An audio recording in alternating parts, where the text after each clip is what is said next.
So why didn't your wife mention that she was a rape victim raising another victim's son? It had nothing to do with Christopher. It happened 5 years ago, before we were married. Well, that would have been our case. Did Gwen not report it? Christopher! Play nice, kiddo. She reported it. We lived in Jersey City then. They catch the guy? No. You better pray they never do. Gwen met Caitlin in therapy, but she told Detective Tutuola that it was your idea to take Christopher in.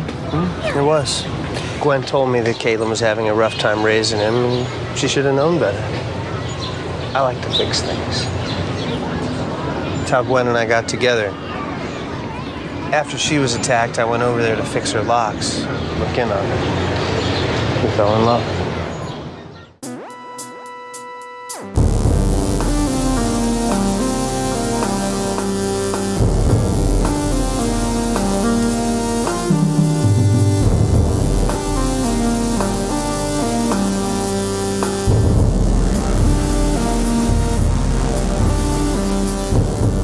In New York City, sexually based offenses are considered especially heinous. These are their stories.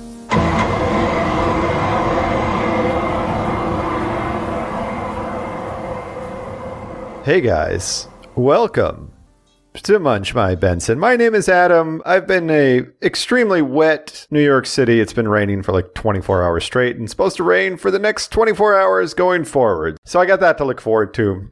Of course, I'm joined on the line by Josh up in the North Country. How are things up there? Well, it's Mother's Day weekend, so we're going up to St. Cloud. Yeah. It's also my sister's younger child is turning 5. Nice. And on the 8th? On the 8th. Yeah, that's my wedding anniversary, Josh. Everybody's just doing stuff on the 8th. Exactly. Both of their kids were, one was 5/8, one was 8/8. 8/8 is actually Megan and my first date anniversary. Nice. So that's weird. Yeah. And then it's also my brother-in-law, my sister's husband. His birthday was like on Tuesday, I think. Nice. It's all coming together. Yeah, their family's got a lot of celebrations going on, I guess. Yeah. Nice. We're going up there for that. Leave tomorrow morning. That's cool. Yep. Yeah, I've been alone over here. And of course, Josh has been trying to convince me to update my Mac OS because I'm the kind of guy that I think that usually upgrades are a scam, trying to screw you over in one way or the other. And usually I'm found out I proved myself correct after I do it. And so I spent all day yesterday, all fucking day, updating this thing to the latest Mac OS. Tell everybody what OS you were on, though. I was on Sierra, which is fine. It wasn't Snow Leopard, Josh. It wasn't like way back in the day. Sierra had everything I needed. I could run my fucking programs, which now like half of my apps are dead. Yeah, if you had Adobe, it's all dead. Yeah, Photoshop is dead, RIP. So I have to use something called GIMP now. So that'll be fun. It'll take some learning. It's a freeware image manipulation program, basically. At least you'll be able to use DaVinci Resolve now. I can, yeah, I have, and it looks great. Now, the thing that was the real sticking point with this was that I did not have enough space on my hard drive. I have a MacBook Air, so it doesn't have tons of hard drive space. Now, it should have had more than enough space to do this, but, I'm going through all the folders and subfolders, and I'm looking at the storage stats on my computer, and the system, basically files that are very difficult to touch, if at all, was taking up over 70 gigs. That's like 2 or 3 times as much as it should take up. But it's taking that much up because it's probably holding the different iterations of the new OSs until you got to Monterey? No, that's not it. It took me 4 fucking ever to figure out what it was. And what it was that it was saving every single photo and GIF and video from every single text message I'd ever received. Something like 40 gigabytes worth of text message photos and GIFs. I mean, I'm sure like 30 gigs were just from the text thread that we have going, the Mike Post for Life one. Actually, you don't even know how many pictures of Macs I send, so you have no idea. I mean, we get a fair chunk of you get a couple, but I send dozens a day. My God, man. So like I want to give a shout out to this thing. It took me a very long time to find this particular piece of software, but it is awesome. It is called Omni Disk Sweeper. If you have a Mac, Omni Disk Sweeper. It allows you to actually see very granularly where all the space in your hard drive is being wasted, because it was impossible to find this folder that was 30 gigs without it. Anyway, so I felt like I'd really climbed the mountain, and then all of a sudden it's like, oh, guess what? You get to spend the next 2 hours installing the thing. So that was fun. But now I'm kind of familiar with how this crazy machine works again. I think I figured out most of my programs that don't work. You can delete all those. Yeah, whatever. Honestly, it's just extra space I can free up. It's not like I need that shit anyways. I had to delete my entire Adobe suite that came preloaded on my fucking computer, because once you switch from 32 to 64-bit, none of that shit supported. Yeah, now there's no getting a cracked torrent of Photoshop anymore, like the good old days. Nope. Whatever. Just make Adobe. Pike do it. Well, but fuck Adobe. Who cares? Yeah, but make Pike do it. But the thing is, he's going to pay for a subscription. I don't think you can actually have the subscription on multiple machines, because they... No, I'm saying just send the file to Pike and have him clean it up. Oh, that's a good idea. Well, yeah. Yeah. I mean, I guess he did just have to buy 4 new wheels. But man, oh my God. Like, God damn it, this city. I tell you what. So Adam and I get a text the other night from our mutual friend, Pike, and he sent us two photos of his fucking car sitting on the goddamn concrete because someone stole 4 of his fucking tires. I mean, normally you kind of like used to seeing on cinder blocks or something like that. No, this motherfucker is just laying off the ground. Oh my God. Get them cinder blocks, assholes. There's like one mismatched, car jack that's not even like... That's not his, but clearly collapsed because there was nothing holding up any of the other part of the car. Yeah, insane. Oh man. So then he had to go buy wheels in a Burlington Coat Factory parking lot in New Jersey. I don't know how he got the wheels home. I haven't asked him about this. Yeah, I'm sure he had to rent a car. But can you put fucking wheels in a rent-a-car? I don't know. I mean, I guess, but Jesus Christ. I guess he could have rented a U-Haul. That's the thing to do. Rent a U-Haul, like a pickup truck U-Haul or something. Just even the van would work. Yeah. The cargo van. The cheapest U-Haul rental that they have. The $10 a day one. But fucking hell. You know, what's funny, this is a good segue, because this episode is also very instructive in actually multiple reasons why you wouldn't want to own a car in New York City. But Pike's experience is a third one. Mm-hmm. I guess this is kind of a landmark episode in many ways. So it really is. I feel like we need to just get there, We have a fun episode to watch, but before we get there, are you drinking anything, Josh? I am drinking Jameson Rocks that I'm sadly probably going to have to refill. I'll do it when we have to do one of our multiple breaks that we now have to do. Yeah. Thanks, Zoom. It's just too damn drinkable, Josh. That's the problem with it. I know. I'm drinking a world-famous Narragansett lager. So, we are watching Season 10, Episode 1. It's called Trials. I fucking had a typo. Nice. I had it as Trails. I was like, that's not right. That's not right. We were watching Season 10, Episode 1, Trials. We open on Rubes, wondering where their illegally parked car has been towed off to, only to nearly be splattered across the sidewalk by an erratically driven Chevy van being chased by the 5-0. The van caroms off parked cars for blocks before smashing into a Jeep Grand Cherokee Laredo, its driver getting surrounded by the unis in hot pursuit. They command him to show his hands and exit the vehicle, and out hops a sassy 7-year-old boy asking, "What's your problem?" He's so fucking sassy, guys. So sassy. At the precinct, Elliot's dealing with a maxed out stolen credit card when in walks ADA Kim Graylick, whose entrance barely registers with the unit as Liv fields the call regarding the adolescent joyrider who claims to have absconded in said vehicle because his foster parents were abusing him. As Elliot battles with the credit card company and Liv belatedly deals with the fallout 7 months after the assault in jail that she endured before Finn saved the day back in Undercover, they enter a hospital where the attending tells them that the boy doesn't show any outward signs of abuse, but that he couldn't get a good look at his asshole to see if there'd been any poop chute trauma. As they near the gurney where the boy is supposed to be, the boy and his clothes are gone. So, as the doc goes to ask the nurses if they've seen the boy, Elliot decides to check under the gurney, where Christopher Ryan has coyly hidden himself behind a makeshift curtain of hospital bedding. The kid shows a casual disregard for any of the damage done or lives in danger during his joyride, but when the prospect of going back to that foster family is put on the table, he implores Liv and Elliot not to send him back to the home of Gwen and Noah Seibert. Munch establishes that Noah's one crime suited for a rap sheet is a decade-old punk song called Public Vagary, released before Noah turned to a commune upstate to lick his wounds. When Cragen asks what Noah is now, Finn sneers and lets us all know that Noah's even worse. Now he's a fucking capitalist. Gwen, who is, wait, is that Carol Vecsey? And Noah, holy fuck. That's Dylan McKay. Sure is. Arrive at the precinct, and Noah, nah, fuck that. We all know he's Dylan. He's Dylan.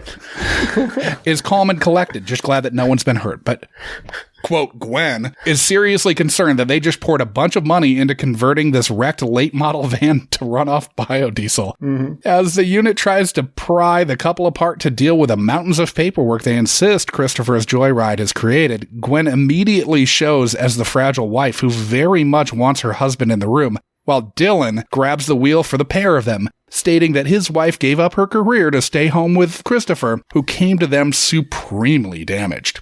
Dylan opines that he thinks they need to adopt Chrissy Boy, while Gwen's like, we need to throw a return to sender stamp on this shitbird's forehead post-haste because she's tired of her husband outliving their old shared life while she tends to this demon spawn.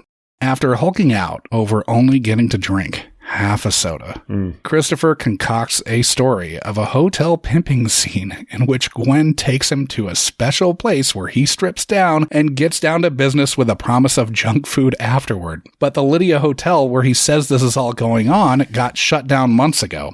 Cragen tells Liv to stall the foster parents' reunion with the boy and tells Finn to head out to the Lydia Hotel with Stabler, but Finn pushes back, asking why his transfer hasn't been processed and protesting that he doesn't work with hothead Stabler. Cragen says he doesn't know what's holding up his 3-month-old transfer request, but that Finn and Stabler need to get to the hotel to check out the story.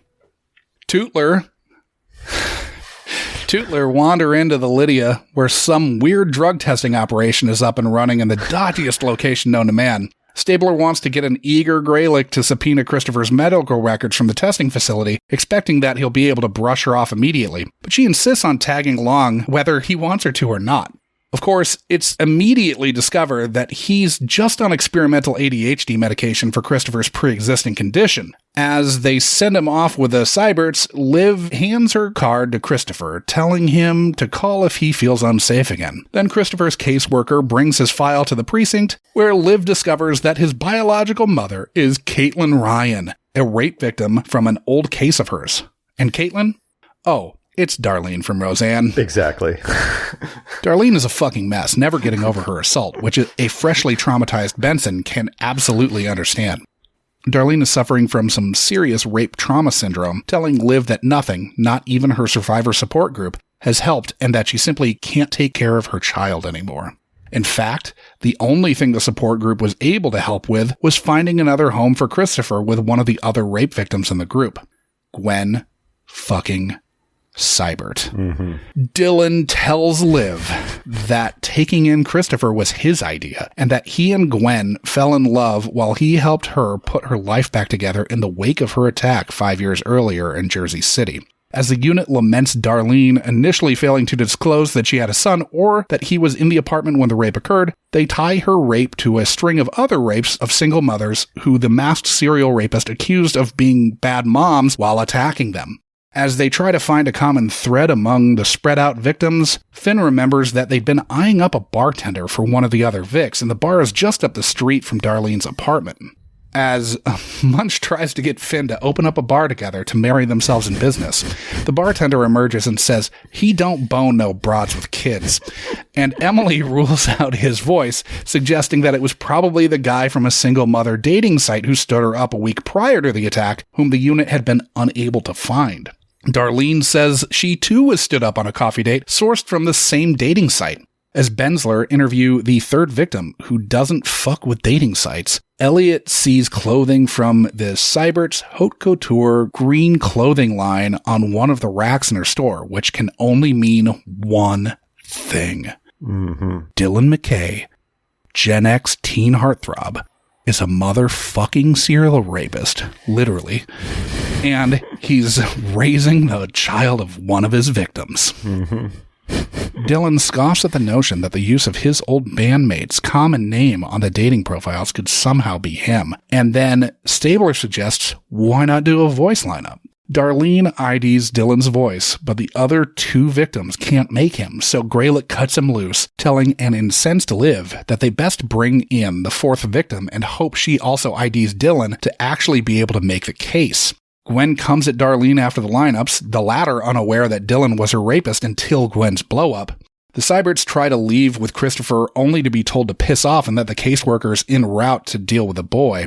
Momentarily reunited with her son, Darlene promises Christopher that she'll do everything she can to bring him back home. As Cragen breaks the news to Finn that the transfer guy at 1PP has it out for Finn from his days back in narcotics, Elliot discovers that the person who maxed out his card is being hauled into the precinct, so Elliot bounds downstairs to teach the guy a lesson, only to be intercepted by a petulant Kathleen, asking why he had her boyfriend arrested after she took his credit card to pay for, quote, books, which Elliot knows damn well is not what was purchased.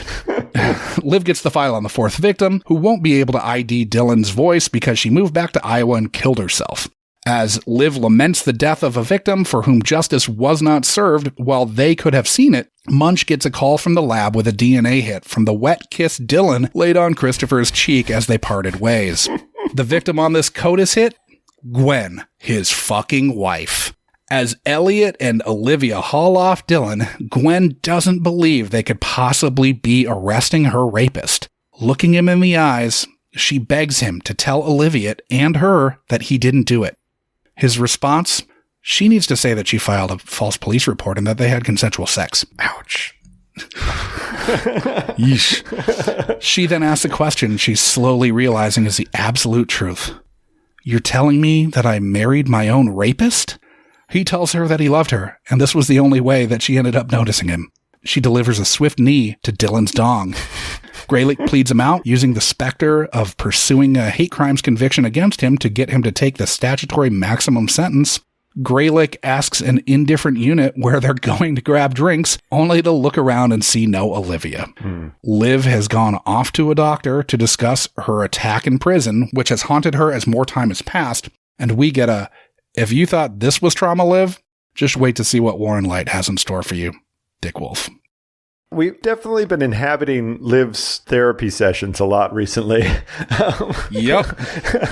It's kind of wild how we're like, 111 episodes in, and we've seen all but one of the William Lewis episodes and Undercover. We've gotten a lot of Liv trauma early. Yeah, which means that we're going to get a lot of Rollins' sister late, right? Yeah. Kim is just waiting in the weeds. I was kind of bummed by the way the Dick Wolf occurred in this one because, it's like such a great scene where Dylan McKay is revealed to be the rapist. And then it's just like, I hate it when they do the denouement that takes, 5 minutes and it's... Yeah, it's like 38 minutes of peak insanity. Mm-hmm. And then... Yeah, 38 minutes of like peak stunt casting, just like wild kid actors, just marvelous subplots, and then it's just like, no, downshift, hit the brakes, the episode's over. It's a little bit of a bummer that happened. Yeah, it's anticlimactic in the way that we want it to be climactic. But I mean, we're talking about an episode with Darlene and Dylan McKay in it. Dylan McKay rapes Darlene and takes her kid. And raped Carol Vecsey before, obviously this is before she was Claire Dunphy, but whatever. Yeah. So Josh is already teasing the bevy of big stars that are in this one. Guest stars. Yeah. Boy, do we have them in this one. I mean, and like stars, man. Like stars. Massive stars. So we've already talked about Edelyn McWilliams, who's playing CSU Tech Martin. Talked about her back in Munch My Benson episode 90. We've got her blooded. We need to shoot this fast, which was talking about season 15, episode 21, Postmortem Blues. That was the final William Lewis episode. Yes. We have not, much to my chagrin, talked about Allison Psycho, who's playing Kathleen Stabler, but I'm going to save that for an episode where she's more prominently featured and one that doesn't already have a fuckload of notes about other guest stars. Yeah. First up, Luke Perry playing Dylan McKay. I mean, Noah Seibert. Playing Pike. Yeah, playing Pike from, not our friend who just had his wheels stolen, but Pike from Buffy the Vampire Slayer. Uh-huh. He was born in Mansfield, Ohio, and raised in Fredericktown, Ohio, to a homemaker and steelworker. His parents divorced when he was 6. His dad died of a heart attack when Luke was 14, but Luke looked more to his stepfather as a role model anyway. He moved to LA after high school graduation to pursue acting in 1984, working odd jobs, while only getting a featured extra role in the Twisted Sister video for Be Cruel to Your School, which I just watched. You can tell it's him. Mm-hmm. That's basically it. But he's just a student in a classroom and sort of brushes by Bobcat Goldthwait. He moved to New York after a few years in LA, and after 256 auditions, finally got his first gig as the recurring dirt poor mechanic Ned on Loving, a soap opera that Adam and I might remember, but most of our listeners probably don't. He had a 10-episode run after that on Another World before finally landing his breakout role in Beverly Hills 90210, originally auditioning to play Steve Sanders before getting cast as Dylan McKay, a role which made him maybe the heartthrob poster boy of the early 90s. I would say definitely, but I guess you maybe have a couple other people you could mix in there. Dylan McKay was everything back in the early days. I mean, Everything.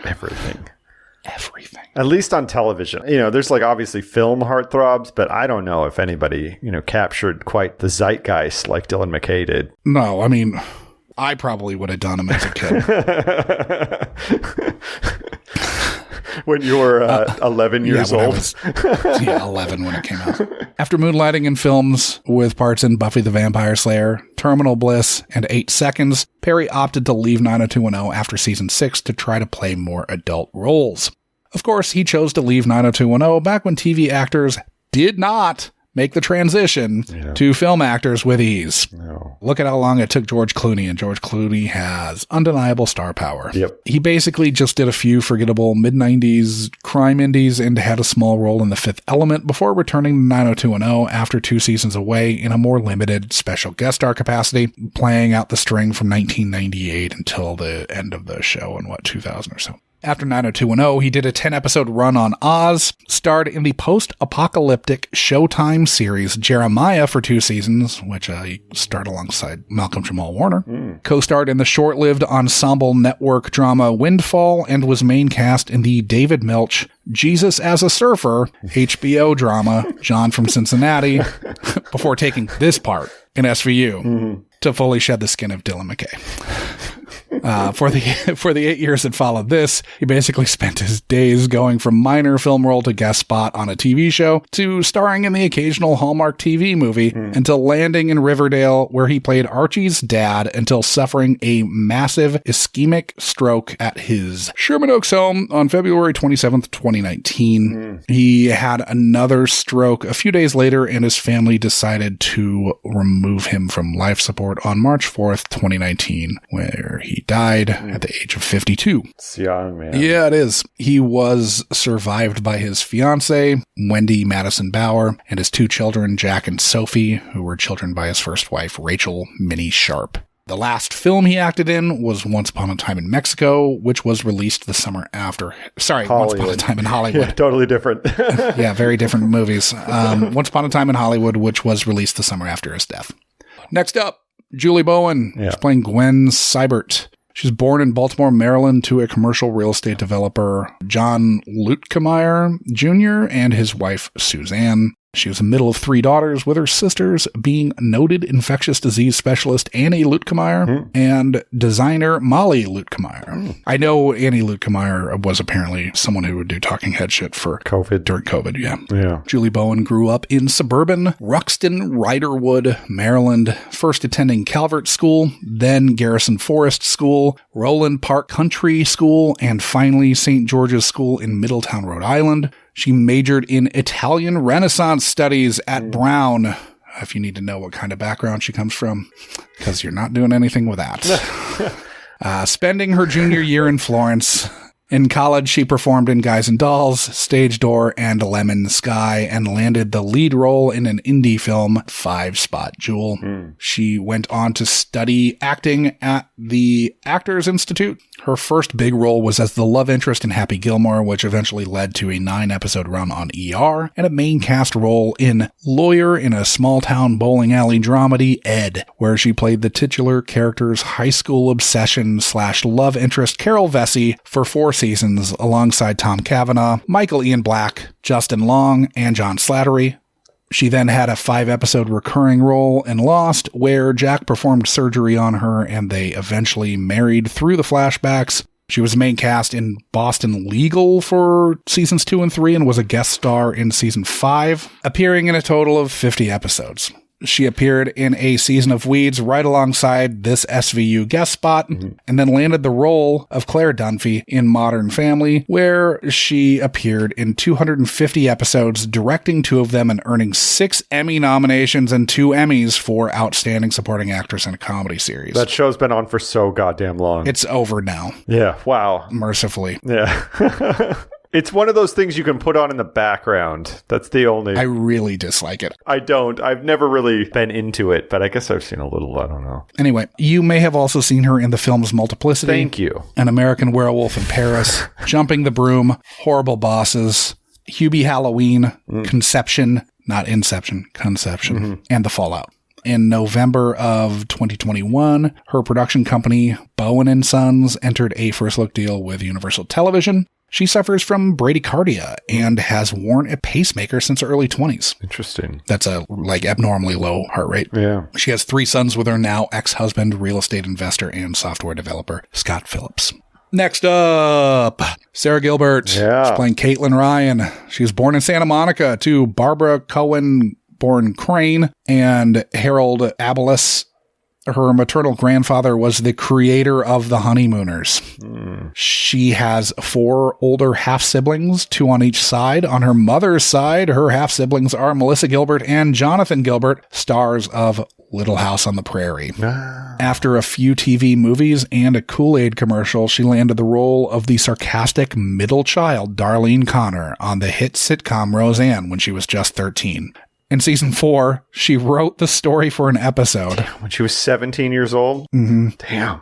She wrote the story for an episode per WGA rules. Members had to write the teleplay, but she had a story by credit. She was twice nominated for the Emmy for Outstanding Supporting Actress in a Comedy Series for this role, and she was deemed so integral to the show that when she went off to Yale, they worked around her schedule and did remote soundstage shoots in New York to keep her on the show. Wow. And that's on a multicam. That's on a stage show they were doing that. Yeah. So, while shooting Roseanne, she dated co-star Johnny Galecki. While they were dating, she realized she was a lesbian. They're still good friends, as one would assume, given her later recurring role on The Big Bang Theory. Yeah. She had a slew of main/lead roles on short-lived sitcoms or pilots that didn't go. Welcome to New York, In the Game, Twins, Girls on the Bus, Bad Teacher, and Living Biblically. About 10 years into the post-Yale cycle of gearing up for a new show that may or may not go, she created the panel daytime talk show, The Talk, serving as an executive producer in addition to appearing as a co-host on the panel. In 2018, Roseanne started back up after 20 years off the air, but Roseanne tweeted her way off the show bearing her name, and it returned the next season as The Conners, killing off Roseanne off-screen. It's still going 4 years after having to spin off from Roseanne. You may have also seen her in Poison Ivy, for which she was nominated for an Independent Spirit Award, Desert Blue, Light It Up, The Big Tease, High Fidelity, Riding in Cars with Boys, and Laws of Attraction. She was with TV producer Ali Adler for about 10 years, having 2 kids together. After parting ways with Adler, she began a relationship with former Four Non-Blondes frontwoman Linda Perry. Oh, weird. Marrying in 2014, having a son in 2015, and eventually separating in 2019. Man, that's a good opportunity for you to drop in some Four Non-Blondes, Josh. You know what I won't be doing? Dropping in any Four Non-Blondes. And I said, hey. There is not a song. What's going on, Josh? What's going on? I don't think there's a song that I hate more than that song, which is saying a lot. I really can't deal with it when it's being played. It hurts. I woke in the morning and I went outside and Yeah, fuck off. Okay, so next up we've got Jay Head, who's playing Christopher Ryan. He was born in Hamlin, Texas, with no aorta. Weird. Meaning he had to have open heart surgery at 2 months and 14 months. God damn. Over a 3-year period, his pulmonary vein was converted into an aorta. Damn. Yeah. He was Reagan's hot neighbor's kid on Friday Night Lights, the little brother in The Blind Side, and was in Hancock. He's acted a little as an adult, probably most notably in one episode of Yellowstone a few years back. Next up, Mary Beth Evans, who's playing Dr. Eikenberry. Yeah. This is the one running the study. Yeah. She was born in Pasadena, grew up in Orange County, graduating from Huntington Beach High School. She married cosmetic surgeon Michael Schwartz in 1985. They have 3 children together. In 1986, she joined the cast of Days of Our Lives, playing Kayla Brady. She stayed there until 1992, when she left to join the cast of General Hospital the next year, playing Catherine Bell through the end of the 90s. She left General Hospital for As the World Turns, playing Sierra Esteban Drake through 2005. In 2006, she returned to Days, reprising the role of Dr. Kayla Brady Johnson, which she is still playing till this day. I didn't even know that Days of Our Lives was still on. I know. Where do you even watch it? I don't know. All told, if IMDb is to be believed, she's appeared in 1,896 episodes of Days of Our Lives and counting. That's a lot. That's a lot. A lot. I tried to load that her credits on IMDb, and it just it didn't know what to do. Smoke started pouring out of your computer. Yeah. Like if you thought rendering video was a power suck on your computer. Jesus Christ. Yeah. It was never going to load that. Next up, we've got Lisa Strum, who's playing Tanya Majeski. Yeah. She's from Philadelphia. She has an MFA in acting from the University of Washington in Seattle. She's done a ton of theater work, both regionally and in New York, including her solo show, She Gon' Learn. She's reprising this role for the 3rd and final time. We saw her back in Munch My Benson episode 14 playing this role. Death or Christian Entertainment was that episode, which we talked about. Season 8, episode 21, Pretend. Only got this one and one more. Interesting. Anthony Okungboa, who is playing Dr. Bakari. He was born in London to Nigerian parents. He studied drama at Middlesex University in London, then relocated to the U.S. in 1992 for postgraduate work at the Lee Strasberg Theater and Film Institute. He moved to L.A. in 1998 after some minor guest spots in The X-Files, which, this shared universe. Arliss, NYPD Blue, and The Bold and the Beautiful. He got the gig of DJ on The Ellen DeGeneres Show. He did that from 2003 to 2006 and again from 2008 to 2013. Since 2019, he's been main cast in Bob Hart's Abishola, where he plays Kofo. And lastly, I realized that we have not discussed Michaela McManus. We haven't seen her in a long time. So, I know, but this is her first episode, and I figured it was kind of fitting. So she is obviously playing ADA Kim Graylick. She is from Warwick, Rhode Island, graduating from Tollgate High School, and then going on to graduate from Fordham.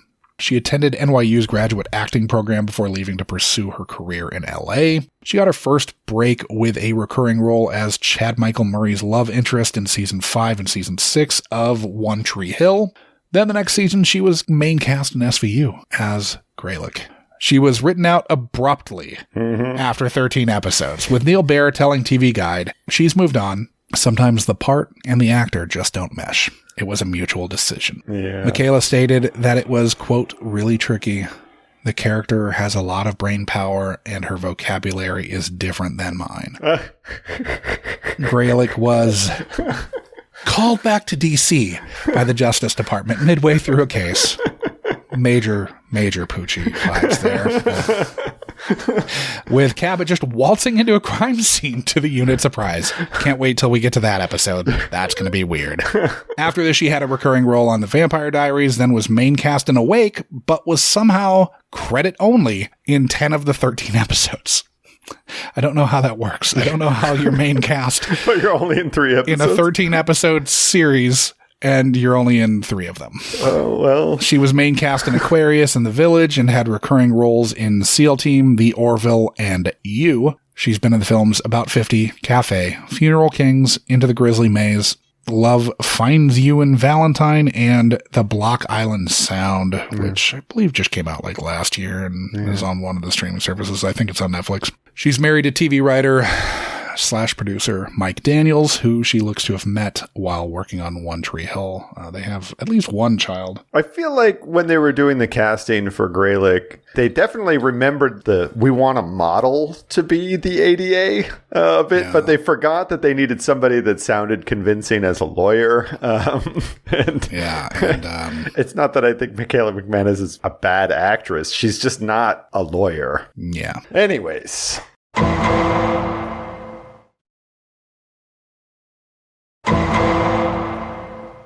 So I sort of have a larger note just about where this episode's falling in. So let's knock that out real quick. Yeah, definitely. Because this, especially Finn's subplot in this is... Both Finn's and Liv's are kind of weird. Yes. And frankly, we shouldn't really be dealing with Liv's at this point, but somehow we are. Yeah. So in addition to the 2008 writer's strike depriving us of the full season order of episodes that were supposed to feature Chester Lake, that's a 19-episode season, we also suddenly get dropped back into Liv dealing with the fallout of her dick mole seeing sexual assault. Yeah. Now, that happened 7 months prior to the dates in this episode and was certainly not touched upon in either closet, which was right after Undercover. Yeah. Or in Trade, which was the second to last episode of season 9. Yeah, of season 9. And the last episode of season 9 is Lake's exit. Yeah. Which I cannot fathom them dealing with the fallout from Liv's assault there. No. The other one is the Robin Williams episode. Weird. There are only 4 after that. Weird. So like none of those episodes deal with this at all. It's just like left, like she has the assault and then there's like not really any room for her to deal with it at all. No, we have huge stars, plus we have to get rid of Adam Beach. Yeah. So we're in a weird space that somehow, for the reasons that are largely tied to the writer's strike, surely have to be tied to the writer's strike. That makes tons of sense. We're dealing with this stuff way later than we should be. Yeah. And it seems weird, like Liv probably wouldn't have been able to compartmentalize it to be like able to function for 6 months, only to have it now creep in. Yeah. So it's a little weird that we're dealing with this so much later. Because that was in February. Yeah. And this is in September. Anyway. So, and the other thing is, Finn is furious this whole episode. He's like steamed. I frankly don't even remember why. Well, he's talking shit to Cragen and Elliot the whole time. And it's all because he blames particularly Elliot for the way that Lake left. Oh, right. The way that Lake exited. Okay. Yeah.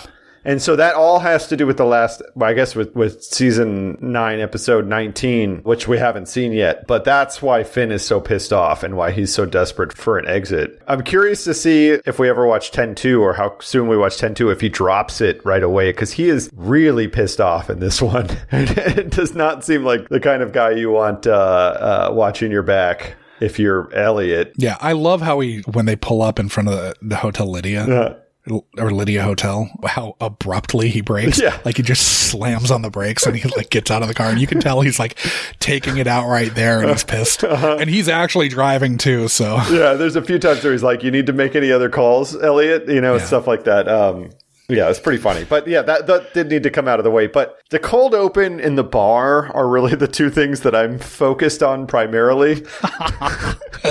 Okay, so I focused on more other stuff, so that's good. Yeah. Cold open. So we start with a dipshit who parked their car in a towaway zone, which I'm sure you've seen people dealing with. Josh, this cold open is a metaphor for what it is like to live in New York. Not just to what it's like to live in New York as a car owner, but the whole entire experience. Yeah. Every step you take everything you do, there is fine print that would require some kind of like lifelong New Yorker license or like somebody needs to interpret for you that you didn't read that you're getting fucked for, right? Every step you take, there's some fine print that you're getting fucked for here. And also every step you take, there's something trying to kill you. So you're getting screwed and you're about to die. Whether it's you own a car and your car is getting towed or ticketed like all the time, or Con Ed does a meter reading and your bill is $500 when they didn't realize it was going to be that. Speaking from personal experience.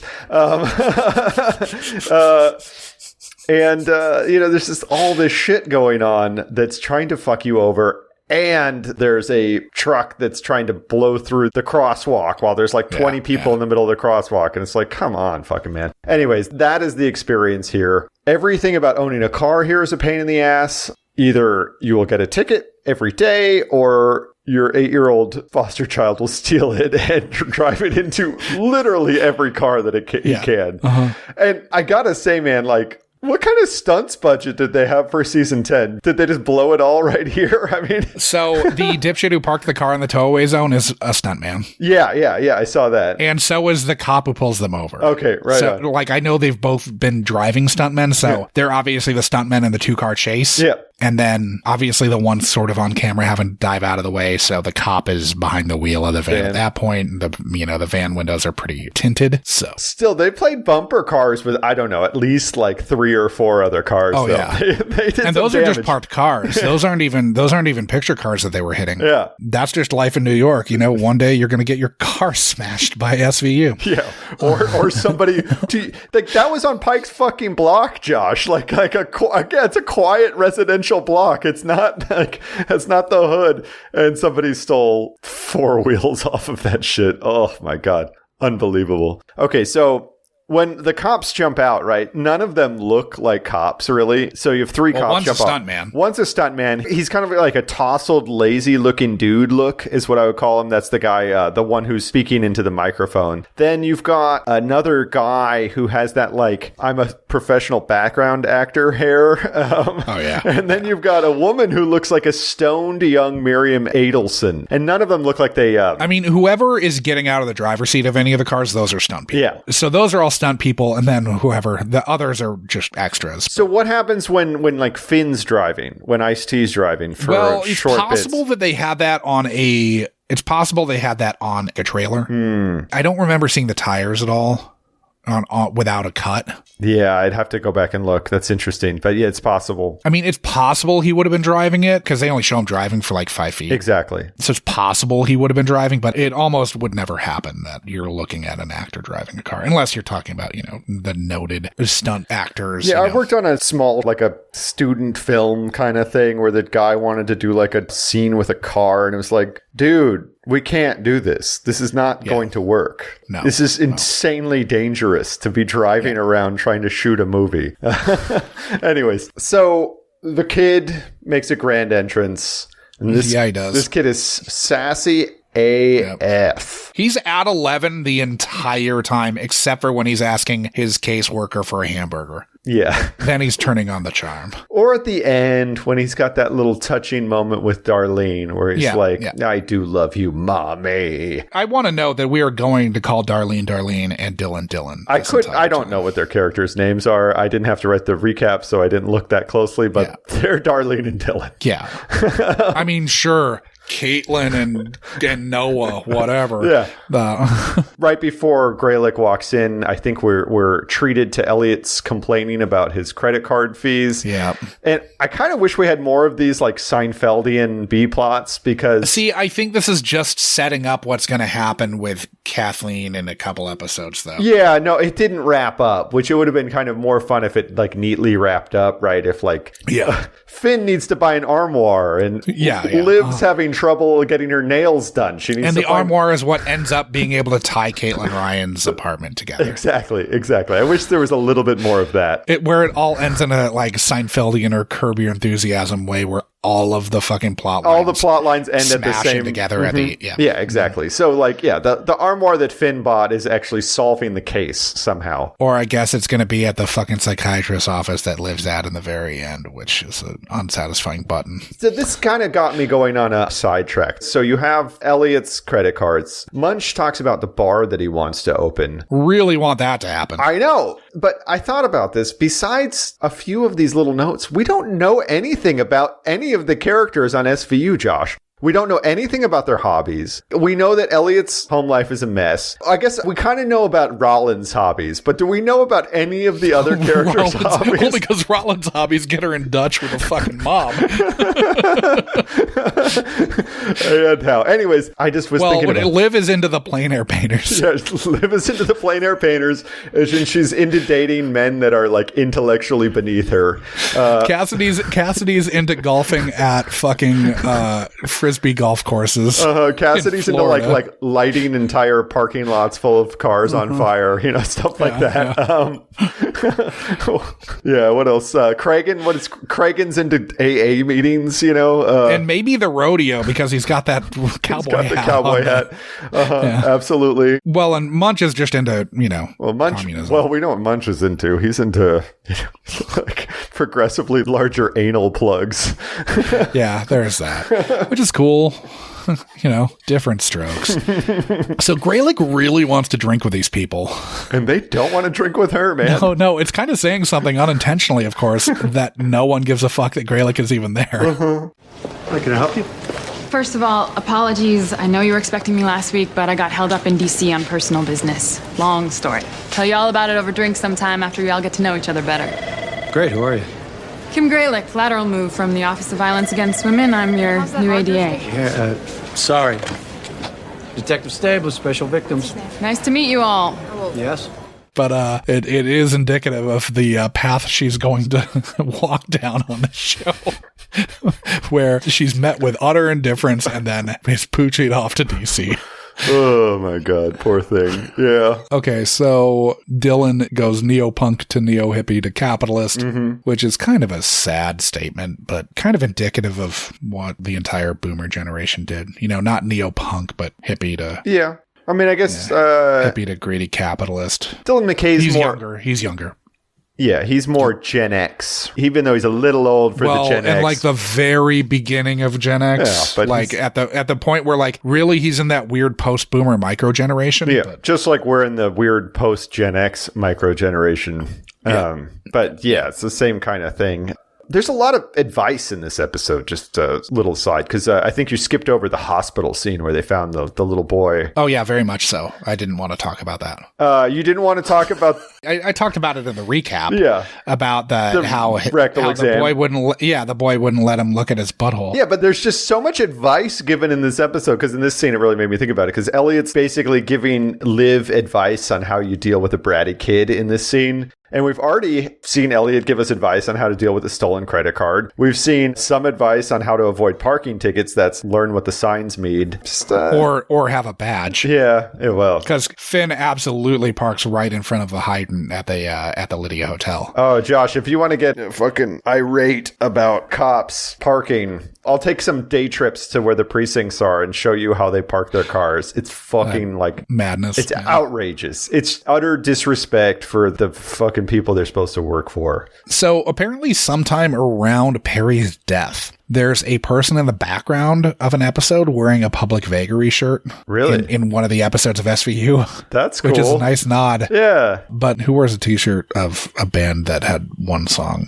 And a band whose one song apparently was also the name of the band, because Munch says that Public Vagary is a song. And then later in the episode, they say that Public Vagary is the name of the band. So this is like some talk shit. I would wear a Public Vagary shirt. I'd also wear a talk shirt. Yeah. But I would wear a Citizen Dick shirt, speaking of like fake bands that only have one or two songs. Making sure moms stay home to raise their children is super punk rock, right? I mean, I suppose being a serial rapist. His governing ideology does not make sense. Serial rapist, that's punk rock, I guess. But, I mean, there's a long history of fucked up shit in punk rock. But stay-at-home moms, that's not... The thing is also, their business is like an eco-friendly fashion line, right? Yeah. Like, why can't they both do the fucking business from home whilst they're both raising the kid? I don't quite understand. Oh, you have no idea what the green haute couture industry is like, Adam. I really don't. Really long days. So Gwen sneaks him candy to pimp him out. Which, it's too bad we know he's lying, because that would have been a hell of a twist. Yeah. I really wish that's where the episode went. That would have been insane.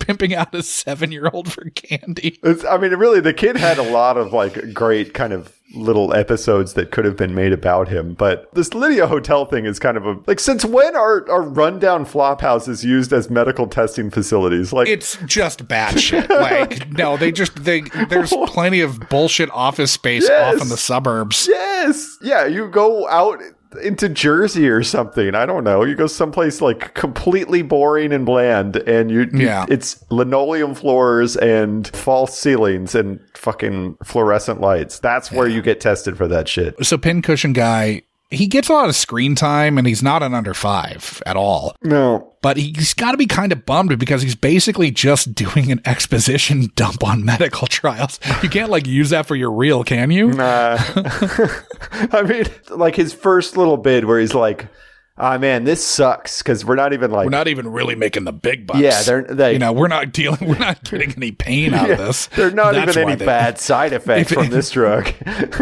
I feel bad for him, because I think he's actually kind of good as whatever this is. But, it's obviously not something that led to more work. Yeah, it is what it is. Or led to significantly more work. It's a rough business being an actor. Yeah. Stabler does not want Greylick with them. No, he doesn't want Greylick around. Here or later, I guess, because like her second volley asking for drinks is met with another. Man, it's just sad. It's sad. Poor thing. She just really wants to make friends. She's fresh from DC. She's tired of working for justice. Yeah, she's just a crusader. She wants to get her, her hands wet and her feet dirty. And maybe she's not comfortable with her vocabulary, but Yeah, I feel like she should have probably been like one of the lady detectives on CI or something. That would have been a better role for McManus. Something like that. Yeah. So Darlene actually kind of has a nice apartment. I don't know if you've noticed. It was hard to tell. There were little touches that made it look fucked up, but most of what was actually making it look bad was just like laundry waiting to be ironed. They just like poured laundry all over the place. Also, half-eaten food, not in dishes anymore on the counter. But it had very high ceilings. It was a big room. There was a very nice, like, I don't know if it was like, it was like a display cabinet, like something where you put your china, something like that. It was very nice. Or your 80 to 90 wine glasses. Exactly. To host your orgy. Yeah, it's definitely a place to put your orgy glasses. Which just begs the question, right? That's a lot of people for an orgy, right? Going back many episodes. That's a lot of people. That was why I was shocked.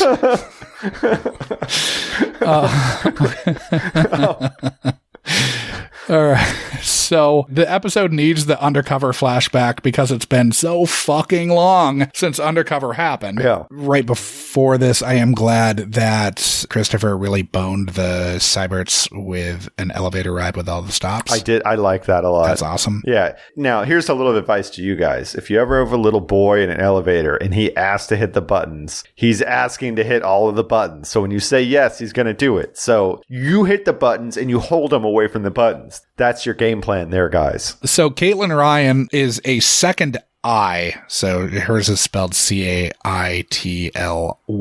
but if it was Caitlin, she would be the same name as Stacey Mastison's character's name in the Degrassi universe, both the OG Degrassi's, and then, she's back as Caitlin Ryan, the reporter who's still friends with Emma's mom and Joey. And you think it's a nod? It's a hat tip. I hope so. Yeah, I think there's a big Degrassi fan on the staff at this point. It is kind of nice to see an apartment that's like Not super really nice. a disaster. Yeah. We don't get to see victims in this state very often. We're usually with victims who are dealing with something a lot more fresh. Yeah. And this is like 2 years of like her life falling apart. Yeah, it is kind of interesting because it is kind of like a different path to tread down. It's not common that we're coming to somebody who's kind of been failed by the justice system as a victim. No, of course, at the apartment, Benson finds out that Caitlin gave her kid to another victim in the group. That victim's Gwen. And so then what does Benson do? She doesn't go and ask Gwen about it. She asks Dylan. Yeah, she goes to quote-unquote Morningstar Park with Dylan, which is weird to me because, real quick, before we get into it, this location was weird to me because I get why they have to use fake addresses on streets because they're typically it's private property. That's what you're dealing with. So sometimes if they use a real address, it's a school or a church, something like that. Right. But the parks are all public property. There's no reason to not say What park you're in. Morningside Park, which is a real park, or Instead of Morningstar. Central Park. Morningstar is not a real park. I'm almost 100% sure it's a playground in Riverside Park, given the topography in the background, but I didn't take the time to look at every fucking children's playground in Riverside Park because Riverside Park is like 5 miles long, so... Sure. It goes along the side of the river. It does, as the name implies. And the river is not short. No, it's a big... Well, it's not a river, but I think we've talked about that before. It's an estuary, whatever. It's a fjord, Josh. It's a fjord. Sure, man. So, on the playground, Christopher, total dick. Terrible kid. Just awful kid. Shocking. You wouldn't really think after seeing him like steal a car and bounce it off of fucking like 15 random cars before smashing into a Jeep Grand Cherokee Laredo. And then almost like throw Stabler across the fucking park when he threw the soda away. He throws away half a soda. Yeah. Jesus Christ. When he hulks out over that soda and they have to like take him by the legs and lift him off of the ground so he's like floating like Superman or something. Oh, I identified with that. That happens. Can we get video next time that happens? But yeah, that kid, I guess I've seen some kids throwing some fucking playground temper tantrums like that, but that was pretty rough. So Benson bafflingly asks Dylan about the rape instead of Gwen. Still don't understand why she would do that. Just from an investigative perspective. They had Luke Perry and they needed to give him another scene. Yeah. That's what the governing principle of this is. But if that happened in real life, she should be asking the fucking victim, not the person who ends up being the rapist. Well, of course. And it just begs the question of the writing staff, like, couldn't they have figured out like a better reason to have this scene? A different way to get him another scene? Yeah, like... Oh, God. So, the bartender. Before we get to the bartender. I love this scene, this entire scene. It's my favorite scene. Possibly my favorite scene in the show. There's a lot of good the last one, like the last Dylan one. Getting kneed in the junk and the, wait, you're telling me I married my rapist. That scene probably tops this because it's so too. Insane. But this scene is so much fun. I have a lot to say about this bar. So, the bar is Emily's favorite dive, as we're told. Emily being one of the victims. Did not feel like a dive bar at all. I'll get there. But first off, before we get to whether that was a dive bar or not, but that's what we're led to believe. Yeah, sure. We see a map where they show where all these people live and where the bar is. They put it on screen. Emily lives in like fucking Tribeca, like way downtown, like almost to the financial district, way downtown. Oh, yeah, where they show that's her it's got to be next to her work or something, but it's insane that this is her favorite bar. It's so far from her house. This bar is like way uptown, and it's like one thing for people who live uptown to have a favorite bar that's downtown. That's a thing that makes sense because there's like tens of thousands of bars in Lower Manhattan. Yeah. There's a lot. But you don't go from Lower Manhattan, center of the universe, to like the relative suburbs of the Upper West Side to go to a fucking dive bar. Now, the biggest issue is when we actually get there, because remember, SVU has established this is supposed to be a dive bar. That's what they said. And then Finn and Munch get there and they walk in. And the funny thing about it is that the people that are in it, so you've got a guy at the bar who's like got long hair and he's slumped over what looks to be like a cheap lager. That guy belongs in a dive bar. Absolutely. The bartender. That's the guy that I want at the bar at all times in my dive bar when I finally own the one. guy at the bar is a dude at a dive bar, and the bartender is a dude who like pulls beers at an Irish pub, which this is supposed to be. The name The was first bartender. The first bartender. The guy who's just like not the one that they bring out. The guy who's just like he's like polishing a glass or something, and they're like, "Hey, where's this dude?" He just like doesn't say anything. Yeah. I'll just let you guys talk about the bar you're going to open. But that guy's a dive bar bartender. Absolutely. However, the bar that they're in is not the home for either of these men. It's a swanky wine bar. It's huge. For one thing, it has very high ceilings. It is a very large modern space with like concrete floors. Like a huge open door to the street. Massive. It's got like those kind of like glass pane garage doors that fold open, right? There are giant wine casks all over as decor, and there's like walls with like thousands of wine bottles on it. This is not like locations and script were not on the same page at all. No, locations. Okay, so I think what happened, my guess is they had a dive bar lined up, and as they're doing the tech scout for the episode, the AD gets to the dive bar and they're like, we can't shoot in this bar. Like, there's no space for our cameras. And they'd already had like parking and everything like lined up. Yeah. And so then they're like, okay, let's scramble for another bar. And so they found this one, and they hoped that no one would notice. They were wrong, because I noticed. yeah, you did. And it's not a dive bar at all. And then the other bartender comes out, and this guy is definitely like this guy is a very New York kind of guy. I feel like this guy was almost certainly he probably had like his dad was a construction worker, and he realized that he could work fewer hours and make the same kind of money while still leering at women and sexually harassing them on the job. So he was like, I'm going to be a bartender. Josh, this guy dropped like 4 figures at a strip club in Times Square after the Rangers Pens game last night. You know, like this guy is definitely a New York character. No, this is like the New York that we all still wish was there. That's getting it's still there. Well, like it's disappearing too quickly. Well, where it is, it's moved to now. It's all they live on Long Island. Dickheads. Sure. They live on Long now Island. They're all in Suffolk County. Mm-hmm. They're starting up clan chapters just with the Brooklyn accents. Well, he can't be in one. This guy is clearly very Italian. I'm sure they got their own sort of thing, you know. Yeah, but it's not that. It's Knights of Columbus or whatever. Yeah. Last thing about this guy. He says that he cards old ladies to get a better tip, which, sure, that's a good scheme. Absolutely. 100% buy into that scheme. I used to do that everywhere I worked. You absolutely do that. It's better. But you do it in a way that's not as... You don't do it. You don't say, like, you're making my job really hard tonight. Yeah, you're making my job really hard. You don't do that. Also... the fact that she's 34 and that constitutes an older lady, that makes me want to commit suicide, man. That's rough. Yeah. I mean, it's nonsense, whatever. He definitely walks around telling his friends that kids are boner killers. That's who this guy is. Just pay for a sitter, right? I mean, then you can still get into the bone zone, dog. Nope. Even knowing a kid popped out of that... Yeah, Jesus. I can't even, as a joke, I can't even go as far as this guy would. I can't believe they did not come up with the name for the single mom online dating service. I know. It's really disappointing. This is something they do so well in a way that's amusing to both of us. This is their forte. Not just a name, like, I want to see a page for it. Absolutely. Show us the website. I want some subfolders. I want some user handles. Baffling menus that you can choose from the drop downs. I want some banner ads. Yeah, man, it's very disappointing. They go visit Natalie. Yeah, they go visit Natalie. Love this because she's like, have you heard my accent? I don't date online. Yeah. Of course, that accent disappears for her last line.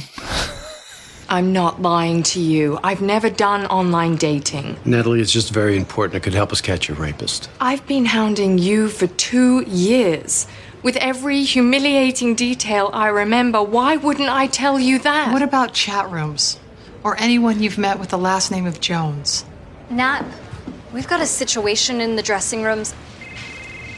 Excuse me, I'll be right back. I have her resume pulled up, and I'm 95% sure that she is not English. The sad thing is, she probably hit the British accent on that last line on a different take, but there was something fucked up about it. Yeah. This is what they had in the edit. Yeah. So it's like, well, hopefully no one notices, just like the bar. Who cares?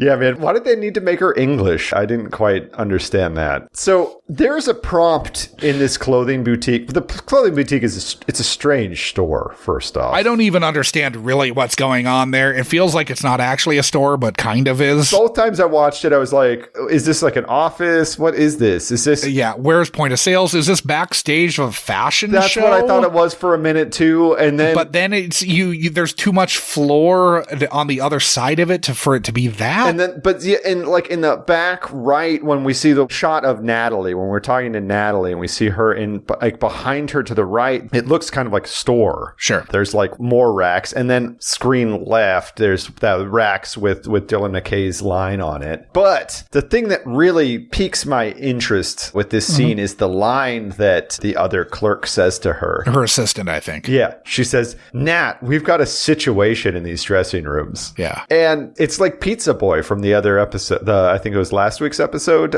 Pizza Boy folded like a slice. Like, what kind of situation in the dressing room requires a manager to come assist? Are people stealing things? Did somebody just chart themselves all over the clothes? Like, what's going on back there, man? Clothes chart would be cool. If it were later and people had better phones, I would assume that people are fucking or, doing something of the sort. But, no one has a phone that's good enough to... Yeah, you can't, like, sneak you can't sneak a camera good enough to... A camcorder. Yeah. Well, actually, they had those little ones then at this point. Was that high 8? With the kind of smaller tapes? Yeah. You could film a grainy porn with those. You could sneak that in your handbag. I guess.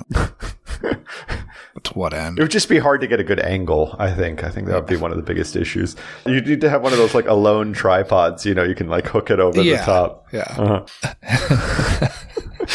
Okay, so if you thought a lineup was unreliable, wait till you get a load of a voice lineup where only one victim can tell that he's masking his voice by going all dulcet tones on the first pass and has him repeated the right way. I can't imagine this would hold up in any court. Like, there's just no way to me. I mean, I remember, I think that part of the OJ trial, right? Didn't it involve, like, a phone call and somebody talking about the voice that they heard on the other end of the line? If it's not Mark Furman or Lance Ito or Marsha Clark, I don't remember anything that went on. And if the glove don't fit, you must acquit. You don't remember Kato Kalin, man? The legend? Sure, he's from Milwaukee. He was living the sweet life, and then all of a sudden... Milwaukee proud, living in the guest house. Yeah, he had the sweet guest house life. But, like, I don't remember the ins and outs of the trial at all. Oh, no. It's my nightmare. So Dylan fucks up and lays a sloppy kiss on Chrissy Boy's cheek. Gross. So gross. So Darlene wants a kid back, but she's really got some cleaning to do. Then we find out that Greg Burkle, that motherfucker, is burning Finn. Mm-hmm. He doesn't like him from his days in Narco. Burkle's wife called up Finn after they separated. Yep. That's too much for Burkle. Finn got Burkled. I'm sure he's not the first. Probably not the last. All of Burkle's ex-wives just go around the precinct after they're done with him. That's just how he is. I desperately want to know what Kathleen's tattoo was. Because she got a matching tattoo with her boyfriend. Yeah. He got it on his wrist. She got it on her inner thigh. And I just... Probably a sharktopus, right? I want to know what the tat was. Could have been a sharktopus. Could have been my great idea for a tattoo, which was having Poseidon emerging out of a froth of dolphins and naiads from my butt crack. That's what I've always wanted to get. The idea that I had as a young man was all aboard, up the shaft of my cock, but it would also work on the inside of her thigh.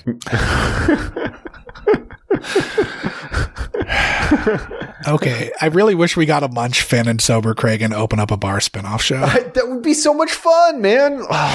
Think of all the banter that they'd have. Oh, God. Just make it like David Simon. I know I put it out there that we would write with the new SVU writing staff. I would write this show. But I would write that show in a heartbeat. Oh my God. And Dan Flork could be down. Dan Flork would totally be down. And you could do a multicam. They'd only work like one fucking night a week and then, do rehearsals and whatnot. Yeah. Be the easiest, cushest life possible. No, and it'd be a half hour, 23 minutes of just delightful comedy. And you like focus on one of them each week, right? So they have they don't even have that much prep to do. Yeah, it'd be so much fun. Like Finn being a grandpa to Ken's kid, right? Like to Jaden. Yeah. Finn and Jaden, you got retired Munch delving into the secrets of the universe. And exposing the Illuminati also. Absolutely. And so, yeah, you got kind of like a lone gunman kind of feel to it. And you got Kragen behind the bar, just fucking polishing glasses, making them all nice and shiny. Yeah. Drinking club soda out of the 8-ounce bottles like Sam Malone used to. He's kind of coaching out at this point, probably, right? He's maybe sundowning a little bit. No, he's the ladies' man. Kragen is pulling a lot of tail.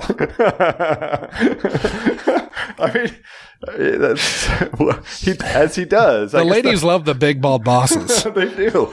Okay, so we get Dylan saying, Gwen, listen to me. You need to tell them what really happened. Man, that's rough. Gwen's like, what? Dylan, that you filed a false police report. Gwen, oh God, no. And then Dylan's like, the sex we had was consensual.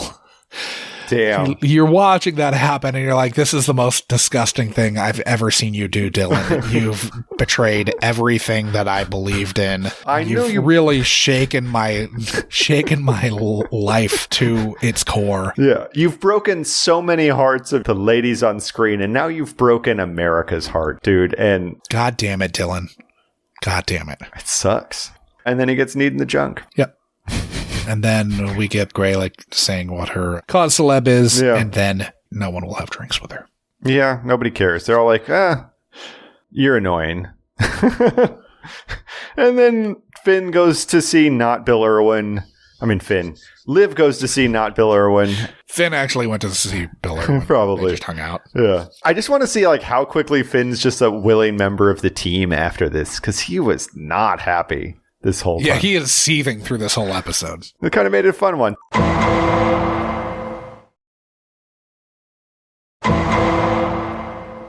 Should we rank this thing, Josh? I think we should.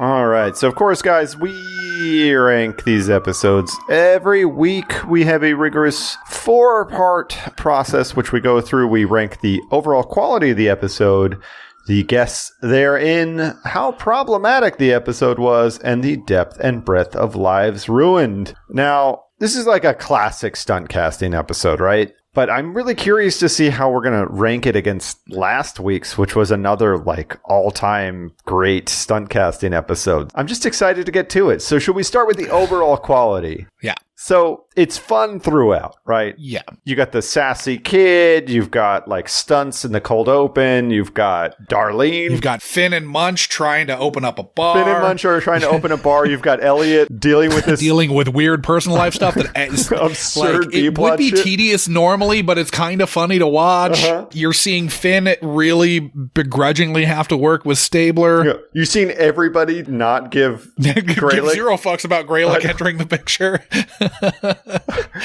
Which is it's kind of hilarious because she's it's extremely hilarious.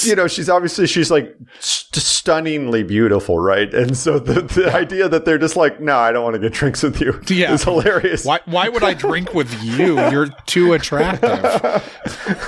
Yeah, it's a lot of fun. Honestly, I think the only dings against it, the kid's kind of a lot to take. The kid's a ton to take. The kid's a lot. And that's sort of an issue related to the show's quality. Yeah. And then we have the button that... The button's annoying. It's just a little unsatisfying. The button's a downshift. For an episode that you had this crazy stunt casting going on. Yeah, and I feel like a lot of the craziness with the episode is kind of dependent on the stunt casting, too. It's not like Wet, for instance, where the episode itself is completely ludicrous. Yeah. So it doesn't have that kind of action going on. But, it has some of the craziest stunt casting we've ever seen. So it's definitely bringing I still think, we're talking, this is top 5 stunt casting. Oh, yeah. in the show's history. Yeah, and so that's... And in the very, very short conversation, very small conversation, this is about like what is the best. Memorable. This is one of them. Yeah,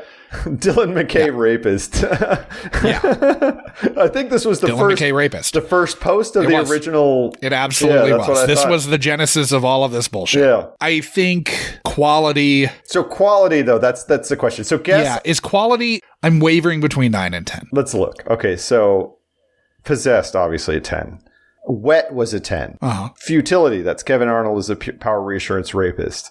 10. If that's a 10, this is too. A 9. We gave this. No, this is a 10. No. I'm just going for a 9. Okay. We gave Strange Beauty a 9 in quality.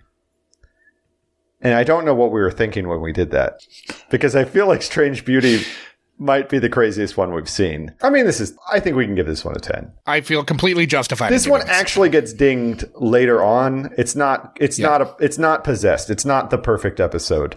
But I think... I mean, they were like, let's have Dylan McKay rape Darlene. And not only that, but we find out that his wife...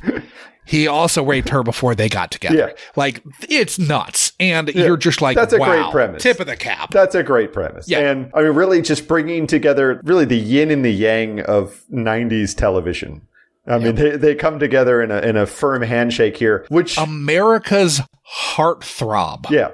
Dylan McKay. Luke Perry. America's redneck daughter. Yeah. Well, working class. Working class. Yeah. Yeah. So... that brings us to the next category. I think this is an easy one to rank. 10. I don't have a question. Yeah, it's 10. Obvious 10 for guests. Yeah. Not a question. Now, the next two, I think it's not perfect in that I don't think it reaches those lofty heights in the next two. You might disagree, but I don't think it's as problematic as some of the other episodes that we've seen. But problematic is also the fun score. It is, but I feel like a lot of the fun is being covered in the guests. There's also all of the bar talk. The bar talk is fun. I'm not saying that it's like bad, right? I'm not saying that it's like low by any means. I'm just saying that it's not a 10. That is not a 10. Yeah. So if we look at Possessed had stunt casting. We're talking Devin Rattray, Taryn Manning, David Patrick Kelly. You know who all these people are. You've seen them a lot. Yeah. And yet it takes problematic to places that we didn't think possible. Right. But this is also Taryn Manning, Devin Rattray, and... They're not at the level. They're not at Dylan McKay's level. And the issue is that what they are doing in this episode is... They're raping every single kid who thought that Dylan McKay was the shit. They're raping the notion of that. Yeah. And this was like... They're raping our youth, Josh. That's what they're doing. Just like with Kevin Arnold, they're raping our youth. And it is fucking insane. Like, Luke Perry was on the cover of every fucking teen magazine for like 5 years. Yeah. Every month you go into the grocery store, you go to Hudson News in the airport, or you go wherever, you're seeing Luke Perry. He is the teen heartthrob. He sure was. Like, it's basically him 1, Jason Priestley 2, and then maybe one of the dickheads from Saved by the Bell. That's it. And what they're doing here is turning that guy into a fucking serial rapist. I agree with you. However, we're talking about in the most fun way possible. We're talking about a show where we've seen Steve from Sex and the City get off on chopping women's left legs off. But Steve from Sex and the City is not Luke Perry. I understand. It's the massive raping of everyone's youth. They're raping the youth of an entire generation here. It's pretty incredible. I guess what I'm saying is that I just feel like it's more like an 8 or a 9, not a 10. That's my feeling on this category. It's a 9. I'm fine with a 9. But I don't think it's the import of the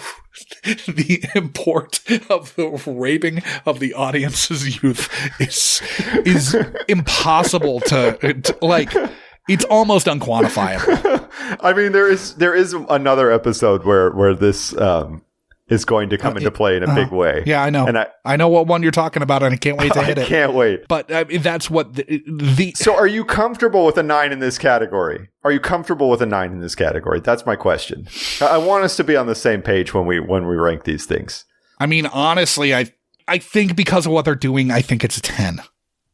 I mean, this is an all-timer. It deserves an all-time kind of score. It also is going to fall slightly flat on this next category. Yes. So it's just, there's no way getting around it. Like, that one woman killed herself, but we don't know if it was because of rape trauma survivor syndrome or just because she moved back to Iowa. You know, there's two potential options there. Like, where'd she move? Davenport? I almost spat my Jameson all over. If it's the Quad Cities, then I totally understand, you know? She moved to Spirit Lake. Okay, obviously there's fallout. Yeah, of course. And it's Darlene. It's Darlene. It's like America's, little sarcastic sister. Favorite daughter. Yeah, exactly. 100%. I can't believe she wrote an episode when she was 17. Wow. That's insane to me. I mean, it's not a 10. It can't be. No. I don't know that it can really be much more than like a 5 or a 6. There's no bodies. There's multiple victims. There's a body. Yeah. There's the scope of what he also did with Julie Bowen is insane. That's pretty dark. That's pretty twisted shit. Like to have been raped. To have sort of had your life put back together. Yeah. Oh, but with the help of this man who seems to be like really helpful. And then he foists his rape victim's child onto you. This is who the sort of happens thing to be a demon seed. And then after helping to raise this shitbird for we don't know how long, but at least 2 months. years, at least a year, something like that. I think it's a year. Yeah. And then to find out, not only is your husband your rapist, but he wants you to recant your story and say that the rape was consensual. It's brutal. And does it with no compunction. No. And it's really, he slickly slides into that scene, right? Because, slithers, I think, is the proper verb to describe what he did in this scene. Yeah, I mean, it's pretty gross because, we kind of see him the whole time and you're like, man, that's fucking Dylan McKay right there. That's like, I'm just surprised he's not wearing a white t-shirt and a leather jacket. That's the only thing that's standing out to me. But then in that scene, he really does kind of a very subtle turn from America's heartthrob to like, oh, I'm a piece of shit. It's but still, I think it's like a 5. No, because again, we're dealing with fallout, and you know what else is part of the fallout? Josh thinks that America's youth is part of the fallout. Yeah. Okay, so but if we're it's not a 10. It's not a 10. I won't argue that it's a 10, but I think it's a 7 or an 8. I think it's more like a 7 because I think we're dealing with a show where like.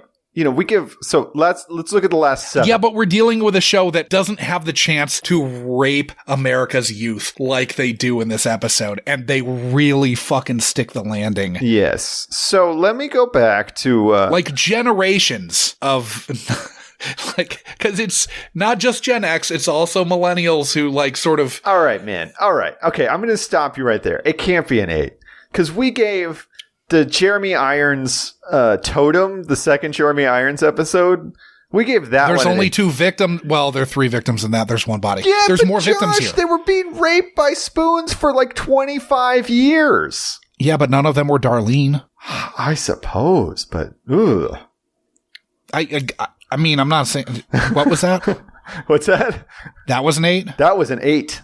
Then this is an 8. This is as bad because of the element of like the incorporation of the stunt casting and what it's doing to the psyche of the viewer. I think that's what why we gave the Fred Savage episode an 8 as well. Because I think we included ourselves in the fallout. Oh, absolutely. So okay, if we give this an 8, if you guys have been following along with your own handy spreadsheets, you'll know that this puts it in rarefied air. This is number 2 all time, next to only Possessed of all the ones that we've watched so far. It comes out with a 9.5 that puts it just above Hooked and just below Possessed. And it should be above Hooked. I think so. I have no hesitation in my mind that this should be above As far as stunt casting goes, this is legendary stunt casting shit. This is the this is what you think about. I mean, and like I always thought about the Andrew McCarthy one, but I've forgotten in my mind how much of the Andrew McCarthy episode was taken up by like bullshit screen time about the unit, like getting ready to get rid of fucking Monique Jeffries and other characters that I don't care about. Right. Which for it sucked. But this one does not have that problem. This delivers. This does. Really, the only sort of problem, I mean, kids, whatever, that's a volatile thing anyway. But the only real problem on the page is just that they didn't find a way to end it with the need of the junk. Yeah. It should have ended right there with that Dylan McKay scene. Because what the live scene at the end should have been at the beginning of the cold open of the next episode. Yeah, right? That would have been a good point. That's what it would have been now. Yeah, that would have been a nice point to put that. Now, what we also didn't need, because they're introducing Greylick, right? I feel like they had to give Greylick a win. But I don't care whether she got a hate crime abetted. And establish that the next time there's a rape. Establish that when there's actually going to be a courtroom scene, where you do something like that. Just introduce her and then move on. Part of the reason her character didn't work is because, this is we didn't need to have an ADA. This is two straight seasons where they introduced a new character that didn't work. I don't know that they could have made Greylick work with a different actress. I don't think so either. But Lake, Adam Beach is a very good actor. I've seen him in lots of stuff, and I like Adam Beach a lot. And I liked his character. They just didn't choose to use him. And I think with an ADA, I don't know, you use them in courtroom scenes, right? Obviously, they have to mesh with the rest of the cast, but we didn't need to have an ADA in this episode at all. She didn't add anything to it besides just introducing herself, basically. Anyways, these are minor quibbles because... And, honestly, the Greylick stuff doesn't not work because it's kind of funny. Yeah, it is kind of funny. Except for the... To her get drinks invite blueballed for the entire episode. And again, it's just oh my God, the fact that Finn, who's single, right? Yeah. And Elliot, who's not exactly he's just dealing with his credit card bullshit. But just in general, Elliot is not exactly the best husband, right? The fact that they're not jumping at the prospect of getting drinks with Greylick is really something. Yeah. We've said before, and we'll say again, they did get models basically to be the 100%. That was the original series. That was what they did, and they carried it on into at least Cabot, and definitely picked that back up with Michaela McManus. Yeah. I feel like they made a conscious decision to go away from that. Well, Diane Neal's is a little different. Barba's a hot piece of ass. No, but Barba is definitely they finally decided we're going to get somebody who's just who acts like a fucking lawyer. But Philip Winchester is back too. Oh God! Well, we're going to service got to get the hunk out there.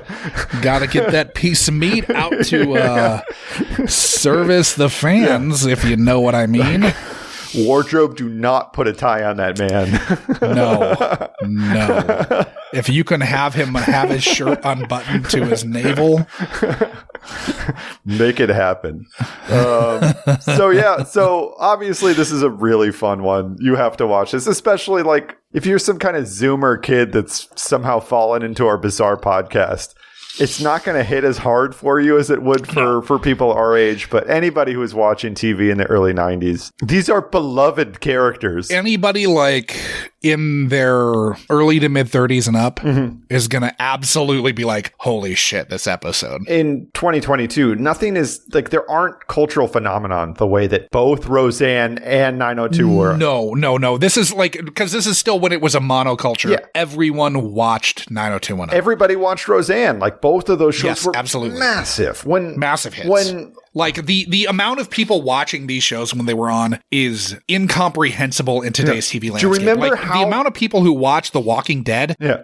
4 times as many of those people in a country with a smaller population by a lot. 4 times as many people watched Roseanne every fucking week. Do you remember how big a controversy? 24 episodes a season. But the Roseanne lesbian kiss, I don't even remember the context for it now, but it was just the cultural battle for a month or something. Yep. It's all anybody could talk about. And that doesn't exist anymore. It exists on Twitter. Luke Perry from 1990 to 1994 or 5 was the dreamboat. You can't even really comprehend what a massive star he was in the eyes of the youth. Yeah. Icon. There really isn't an analog at this point. The culture is so fractured now. Yeah, exactly. There is I guess the Kardashians are kind of like that, but it's only kind not of. Really. Yeah. It is. The problem is that everybody has access to whatever culture they want or whatever kind of little subculture they fall into. So that kind of stardom just doesn't exist anymore. No, this is literally everyone. When you walked into school on Friday morning, everybody had seen. Everyone had watched this. Yeah. Cable wasn't doing original programming at this point. No. Like the HBO had like a couple shows, but no one had HBO then. No. You didn't have to because there wasn't anything fucking worth subscribing. This is 10 years before the fucking Sopranos. No, HBO just showed movies. They had First and 10 and like a couple of afterthoughts. They had Arliss or some shit. No good shows were on broadcast cable until The Shield in 2001. Yeah. Like there was nothing. You watched fucking 90210 or whatever was on the other 2 channels, really, because no 3 channels and then Fox. This was one of Fox's breakout hits. Yeah. It was this, Married with Children, and The Simpsons. Exactly. Go out and watch this one, guys. So, heading over to episode.lol, where our friend Flet has built us this great randomizer. I use it. I pick my episodes of Rockford, or I pick my episodes. I'm kind of going back through House now. Yeah. It's a really good way to watch non-serial TV. Because going through it first to last is kind of annoying, I think. I don't need to watch every episode of Empty Nest, even though that's what I'm doing right now, but I don't need to. You should not. So, the tape is spinning. Bill and Ted are decidedly displeased with their lot in life. They sure are. Oh, I hate that part. And we have landed in season 9. The season which features our favorite. Yeah. We Are a Beachhead podcast. Indeed. Chester Lake. What's the episode? Season 9, episode 10. Snitch. Hopefully it's a Chester Lake focused episode. Fingers crossed. When a polygamist's wife is murdered, he believes it's related to a recent criminal case he was testifying in, but detectives believe it may be connected to his culture. Interesting. I think I remember this one. Lake has screen time. He's not credit only. So we've got Method Man in this episode. Interesting. Steven Weber is in this episode. Maybe I'll watch a Wings while I'm falling asleep tonight. I bet you will, you weirdo. Gloria Rubin is in it as well. But you know, whatever. We've got Chester Lake. Yeah. It's been so long. I missed you, Adam Beach. I know. Well, hopefully it's a Lake-isode because we need to find our next Munch My Benson at the movies after the one we're about to do. So maybe we'll be able to do Smoke Signals or another Adam Beach movie. Obviously, our movie club episode that will have dropped, like a week and a half before this will have been about Desert Hearts. As has been established, we are a Patricia Charbonneau podcast.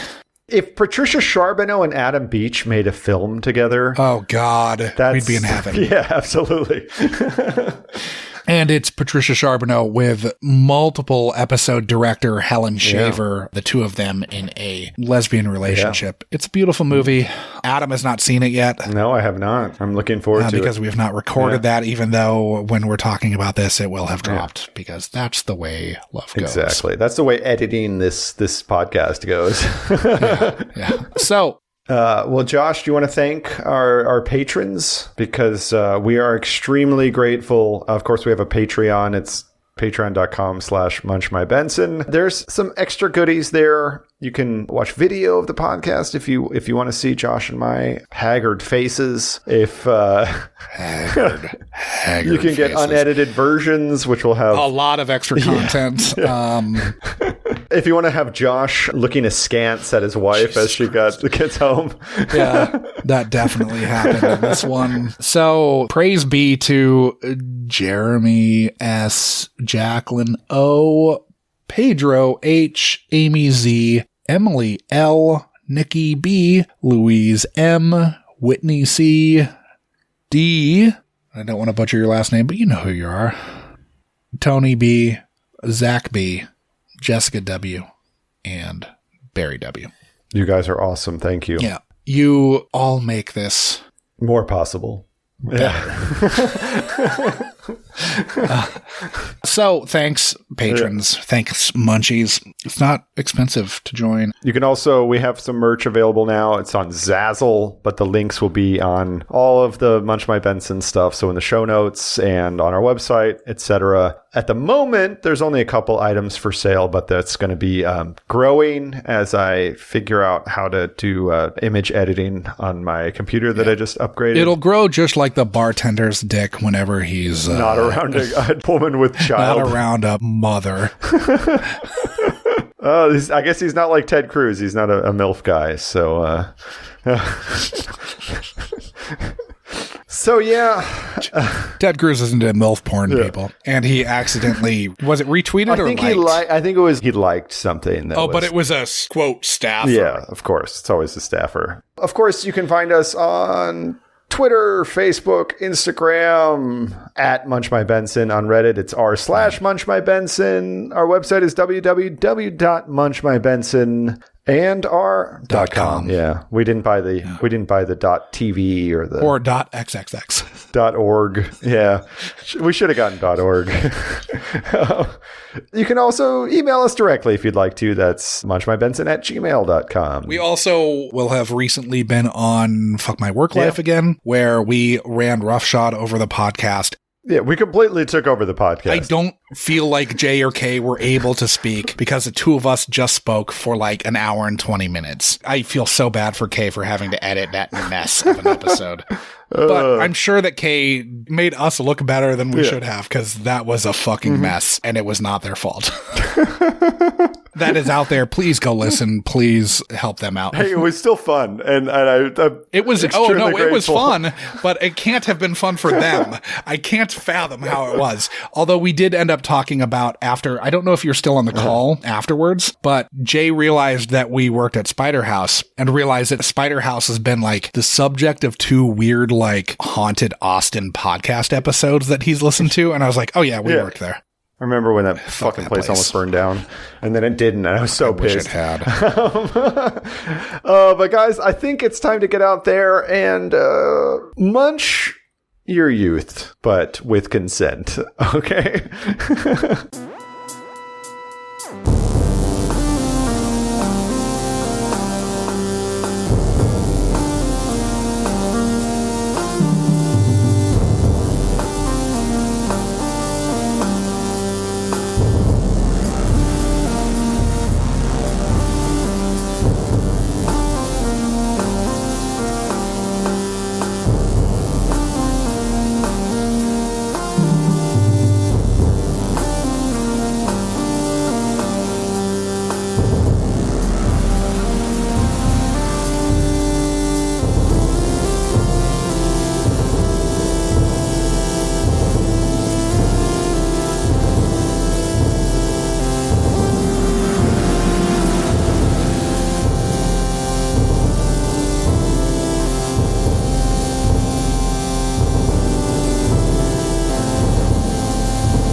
Noah, tell them that they're wrong. Tell them that they're wrong. Baby, why aren't you telling them that they're wrong? Gwen, listen to me. You need to tell them what really happened. What? That you filed a false police report. Oh, God, no. The sex we had was consensual.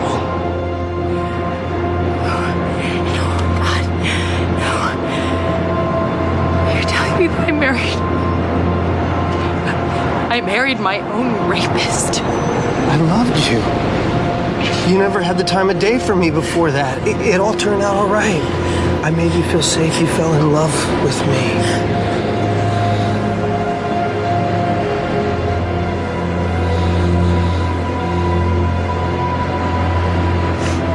Do you know how I feel right now?